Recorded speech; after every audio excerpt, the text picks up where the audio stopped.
Oke, assalamualaikum warahmatullahi wabarakatuh. Balik lagi ya bersama Kang Nova hadir di acara vlog kali ini spesial Ramadan ya. Yang mana Kang Nova ucapin juga selamat menjalankan ibadah puasa bagi Anda yang menjalankan ibadah puasa hari ini ya. Semoga puasanya penuh ya hari ini dan selanjutnya, geng. Oke, Kang Nova sekarang akan mengulas sedikit ya tentang sejarah lokasi wisata di Sanghyang Heuleut ya. Nah, kali ini juga ini Kang Nova berada di kawasan lokasi yang bisa menuju juga ke area Sanghyang Heuleut ya. Berawal dari sini juga bisa, geng ya. Oke, jangan kemana-mana, geng. Nanti kita ulas sejarah dari kawasan Sanghyang Heuleut.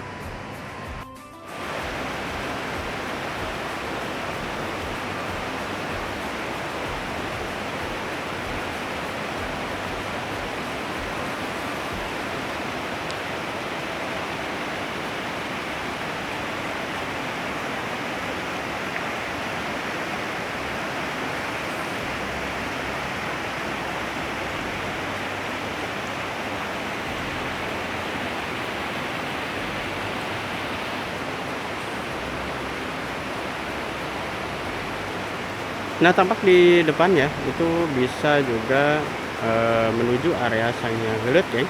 Jadi di sana tuh ada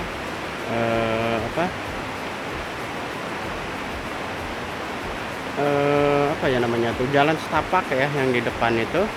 Nah, nanti kita akan menyusuri pinggiran-pinggiran bukit ya. Nanti kita bisa nyampe ke area Sanghyang Heuleut ya. Jadi lumayan lah ya, makan waktu juga ya, memacu adrenalin juga.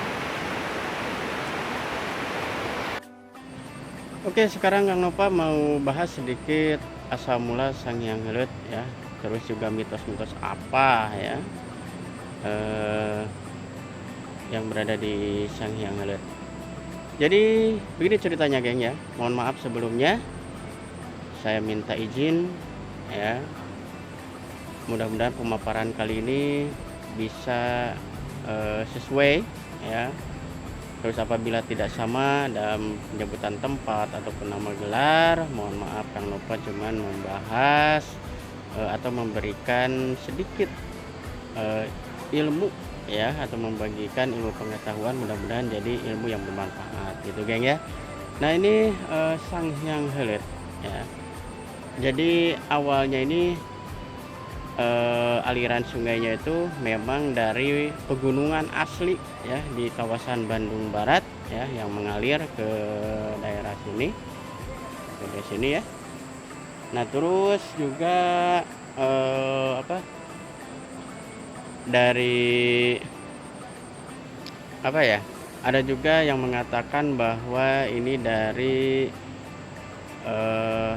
luncuran larva ya, hingga terbentuk sebuah danau ya. Terus juga di sini karena memang ada yang namanya kubangan air di sekitaran Sanghyang Heuleut ya. Itu ada kubangan air yang sangat jernih sekali, geng ya.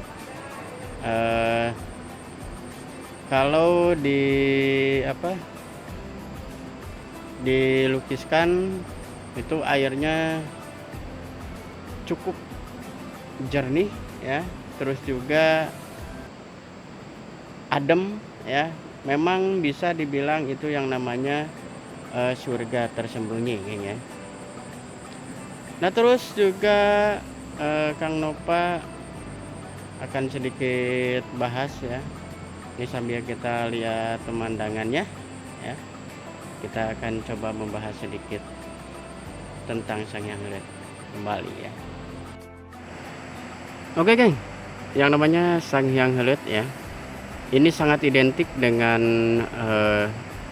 dunia pewayangan ya kalau zaman dulu. Karena memang kata Sanghyang ini bisa dibilang dewa ya, ataupun bidadari atau tempat suci ya, seperti itu. Nah, Sanghyang Heuleut sendiri ya, Heuleut sendiri itu diambil dari kata pertemuan ya antara dua titik waktu ya ataupun tempat ya, dimana dua titik waktu ini atau dua tempat ini yaitu yang pertama bisa dikatakan dunia khayangan ya, terus juga dengan bumi ya yang kita pijak seperti ini geng ya, atau yang kita tempati ini geng. Nah, dari kata heuleut juga geng, ada yang mengatakan ya bahwa heuleut itu adalah heureut ya. Kenapa? Karena memang posisinya geng di area sekitaran Sang Hyang Heuleut ya, itu memang areanya itu bisa dibilang sempit ya, bisa dibilang sempit, tapi di situ menurut mitos yang beredar ya, di genangan air atau di kubangan air yang membentuk, kalau dilihat dari posisi udara itu seperti lingkaran ya, yang di bawahnya itu tergenang air yang cukup jernih ya, terus juga adem sekali ya, bisa dibilang seperti tadi Kang Nova katakan, surga tersembunyi gitu geng ya. Oke geng, Kang Nova akan cerita ya mengenai mitos yang berada di Sang Hyang Heuleut ya. Nah, ini menurut mitos kubangan air yang tergenang di sini ya, ataupun tadi dibilang ada semacam tempat pemandian ya. Nah, itu dulunya itu adalah tempat mandinya para bidadari geng ya. Jadi kenapa dinamakan Sang Hyang Heuleut? Karena memang posisinya yang namanya Sang Hyang itu adalah dewa ya, ataupun bidadari ataupun tempat suci, itu namanya Sang Hyang geng ya, asal mula katanya. Terus untuk kata heuleutnya itu diambil dari pertemuan dua titik waktu ya, yaitu antara dunia kayangan dengan bumi. Jadi menurut mitos geng, memang di area Sang Hyang Heuleut ini atau di tempat pemandian Sang Hyang Heuleut ini ya, memang tempat mandinya para bidadari geng. Jadi bagi Anda nih geng ya, ya mudah-mudahan kecipratan bidadarinya gitu, kecantikan bidadarinya gitu geng ya. Jangan lupa mandi di sini geng ya, mandi di sini.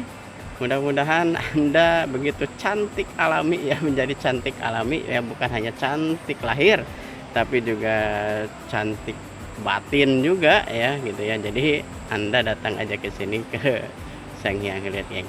Begitu geng ya menurut mitos ya. Terus juga ada yang mengatakan bahwa